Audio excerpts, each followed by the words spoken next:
আসসালামু আলাইকুম ৰাহমাতুল্লাহি ওয়া বাৰাকাতুহু। আপোনালোকৰ ওপৰত আল্লাহৰ ৰহমত বৰকত আৰু শান্তি বৰ্ষিত হওক। আজি মই শুক্ৰবাৰ, সেইকাৰণে চবকে হেপ্পী জুম্মা মুবাৰক দিলোঁ।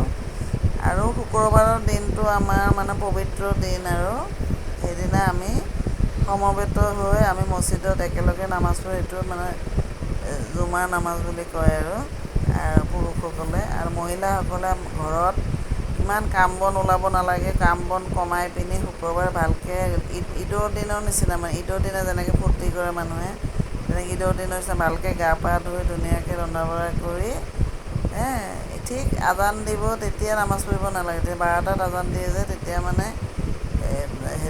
জুমাৰ নামাজৰ আজান দিয়ে যে 12টা, এনেই 12:30 12:40 দিয়ে।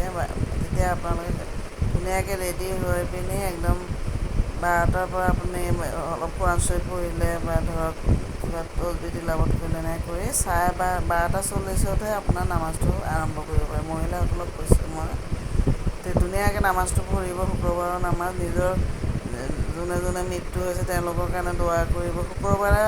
শুক্ৰবাৰৰ দিনটো বৃহস্পতিবাৰৰ দিন গৈ ৰাতিৰ পৰা শুক্ৰবাৰ গোটেই দিনটো ৰুহবিলাক নিজৰ আত্মীয় স্বজনৰ ৰুহবিলাক ঘৰলৈ আহে দোৱা ল'বৰ কাৰণে। সেইকাৰণে আমি শুক্ৰবাৰে ধুনীয়াকৈ ফজৰ নামাজ পঢ়ি দোৱা কৰিব লাগে। তেতিয়া ফজৰৰ পৰা আৰম্ভ হয় আহা। তাৰপিছত দুপৰীয়া নামাজ পঢ়ি দোৱা কৰিব লাগে।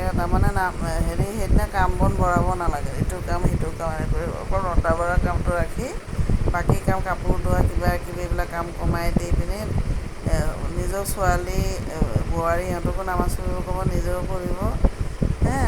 আৰু ল'ৰাবিলাকক আৰু নিজৰ গিৰিয়েকক বা নিজৰ ঘৰৰ পুৰুষ মানুহবিলাকক মছজিদত পঠাই দিব নামাজ পঢ়িবৰ কাৰণে। জামাতত নামাজ পঢ়িলে, জুমাৰ নামাজ মছজিদত জামাতত 27 গুণ চোৱাব বেছি পায় বুলি আমাৰ আখেৰী নবী হজৰত মুহাম্মদ মুস্তাফা ছাল্লাল্লাহু আলাইহি ছাল্লামে কৈছে।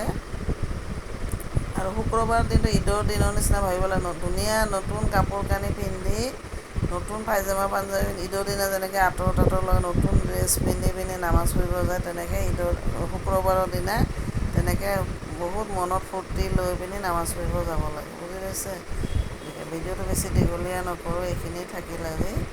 আপোনালোকক সকলোকে যেন আল্লাহে মাফ কৰি দিয়ে, আৰু আপোনালোকো দোৱা কৰিব মোকো যেন আল্লাহে মাফ কৰি দিয়ে। বুজি পাইছে? মানুহ মাত্ৰে ভুল হয় আৰু ক্ষমা ঈশ্বৰৰ। আজিলৈ আহোঁ। ভিডিঅ'টো ভাল লাগিলে লাইক, শ্বেয়াৰ আৰু ছাবস্ক্ৰাইব কৰিব নাপাহৰিব দেই।